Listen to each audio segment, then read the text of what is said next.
Happy Wild Card Day, everybody. He's Greg, I'm Mark. This is the Shot Clock. And before we start the clock, just set the scene.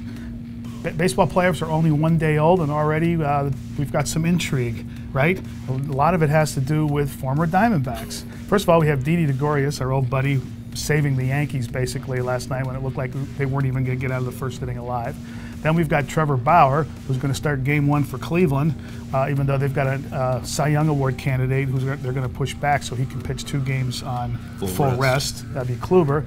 And then in the National League, you've got another former Diamondback, Max Scherzer, and they're not saying whether he'll be healthy enough to pitch Game 1 Friday against the Cubs for the Nationals. So with all that, we're going to talk about pushing buttons, which is what the managers have to do. So let's push the button and start the shot clock. So with the Diamondbacks, Torey Lovullo's got a lot of buttons that he's got to push. Why don't we walk through some of that? Well, so I don't think there's anything more important right now than the decision he's got to make at catcher, right? He's got Jeff Mathis coming back from injury, and he's got Chris Iannetta. They've kept 3 catchers on the roster all season long. They've rotated the guys in and out. Jeff Mathis has been Zach Greinke's personal valet, right? He's the guy who catches Greinke, but he's been hurt. Now, he's healthy enough to play. He's had a couple of good rehab sessions. They think he can get in the lineup, but he's the lesser of the two between Iannetta and Mathis offensively. Chris Iannetta's a better offensive catcher, and so what do you do there? Do you want a guy who's got a better bat or a guy who's better behind the plate?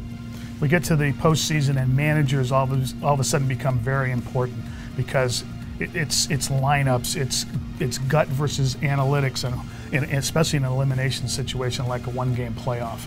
What are some of the other decisions and lineup tweaks that Torey's got to think about? Well, yeah, so I guess like where a guy might hit. Let's go back to the catcher thing really quickly. The difference between Iannetta and Mathis defensively is not as great as you might expect. The difference between them offensively, though, Iannetta is far superior.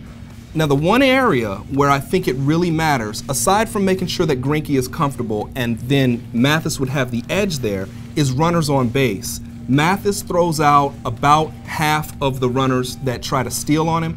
I think he's something like 17 for 33 in throwing out guys who are trying to steal bases. Iannetta's only like 8 for 33, so Mathis has a distinct advantage there. So that's really something to consider. Other ideas, like where do you hit A.J. Pollock? A.J. Pollock has been hitting lower in the order since he came back from injury, but he does quite well against the Rocky starter John Gray, so you might want to move him back up to where he had been earlier in his career.